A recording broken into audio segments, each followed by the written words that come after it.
Bismillahirrahmanirrahim. Assalamualaikum warahmatullahi wabarakatuh.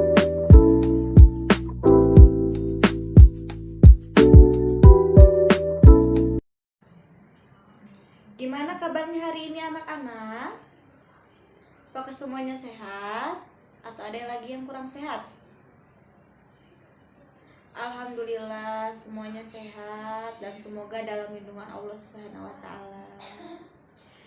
Baik, sebelum kita masuk ke pembelajaran kita tentang pendidikan agama Islam, alangkah baiknya kita memulai dengan berdoa.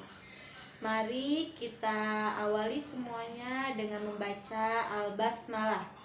Bismillahirrahmanirrahim. Selanjutnya, bagaimana semuanya yang ibu tugaskan kemarin di minggu lalu? Apakah kalian semua sudah mengeprint untuk materi hari ini? Alhamdulillah, jika sudah semua, kita langsung masuk ke materi yang akan kita pelajari, yaitu tentang mari ikhlas beramal. Di sini ibu akan menjelaskan apa itu ikhlas. Ikhlas secara bahasa berasal dari kata khalis, yang artinya bersih dan tidak dicampuri noda apapun. Sedang orang yang melakukan perbuatan dengan ikhlas disebut mukhlisan, yaitu orang yang ikhlas memperjuangkan agamanya hanya untuk Allah semata. Jadi maksud ikhlas di sini adalah memurnikan atau menyempurnakan ibadah kita dan amal solih kita semata-mata mengharap pahala dari Allah Subhanahu wa taala. Contohnya, kita membantu kedua orang tua dalam menyelesaikan pekerjaan rumah. Niatkan dari hati kita semata-mata mengharap pahala dari Allah Subhanahu wa taala, tanpa mengharap imbalan sedikit pun. Dalam mengerjakannya, alangkah indahnya. Kita nggak boleh banyak ngeluh, harus sabar. Insya Allah pahalanya berlipat ganda karena kita berbakti kepada kedua orang tua kita. Paham? Selanjutnya yaitu ciri-ciri orang yang ikhlas. Di sini ada 4. Yang pertama, beramal dengan sungguh-sungguh tanpa mengharapkan pujian dari manusia. Contohnya, misalnya ibu meminta tolong Haura untuk membawakan buku absensi ke ruang guru. Nah, di situ Haura nggak boleh mengharapkan pujian dari ibu dan teman-teman Haura.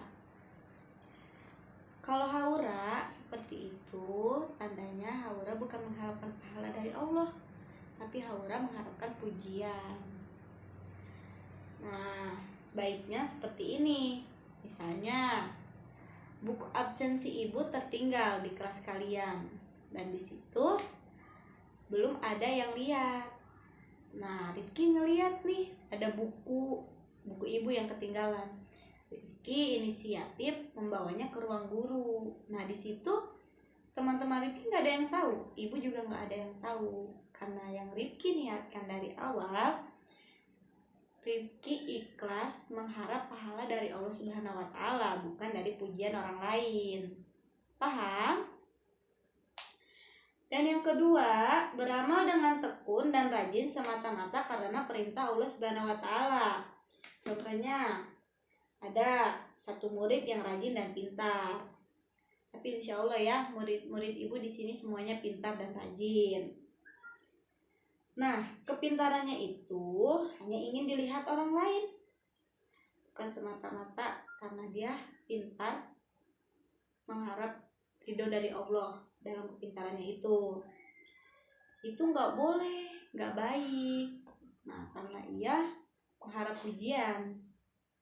Nah, baiknya kalau kita pintar, ada teman kita yang belum paham dengan pelajaran yang tadi ibu jelaskan, nah kita jelaskan, kita bantu untuk dia memahami pelajarannya.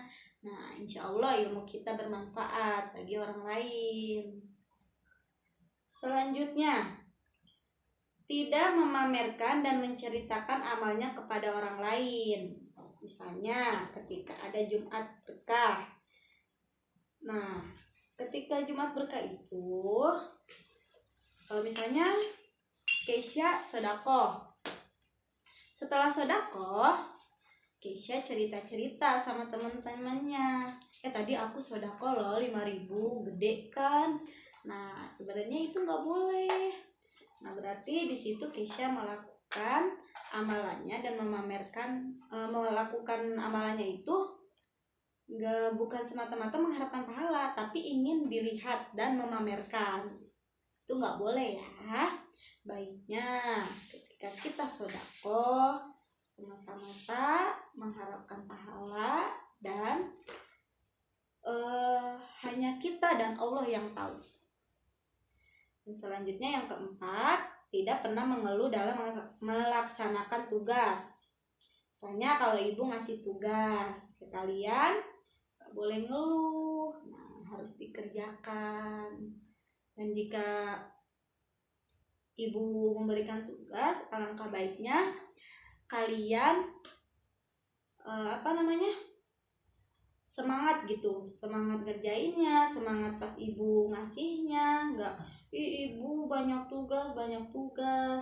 Karena ketaatan kepada guru lebih baik daripada ilmu yang kita dapatkan.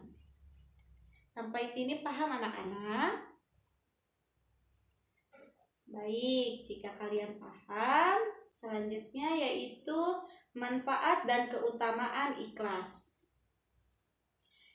Yang pertama, membuat hidup menjadi tenang dan tentram. Dan yang kedua, amal ibadahnya akan diterima Allah Subhanahu wa Ta'ala. Yang ketiga, dibukakannya pintu ampunan dan dihapuskannya dosa serta dijauhkan dari api neraka. Yang keempat, diangkatnya derajat dan martabat oleh Allah Subhanahu wa Ta'ala.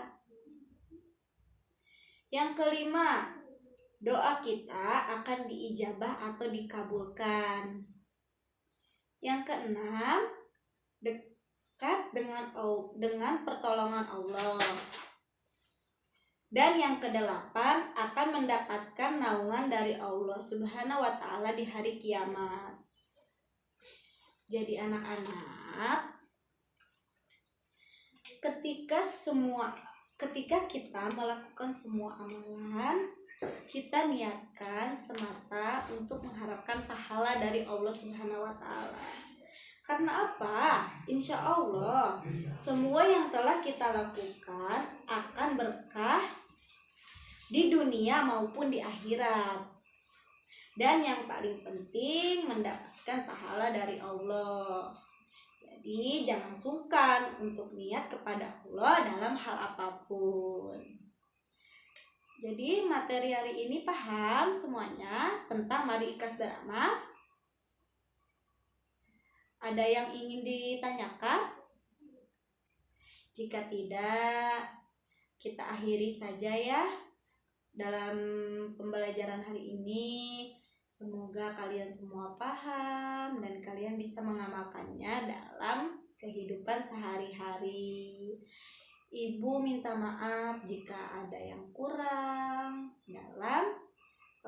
dalam pembelajaran hari ini yang Ibu sampaikan. Mungkin cukup sekian. Wassalamualaikum warahmatullahi wabarakatuh.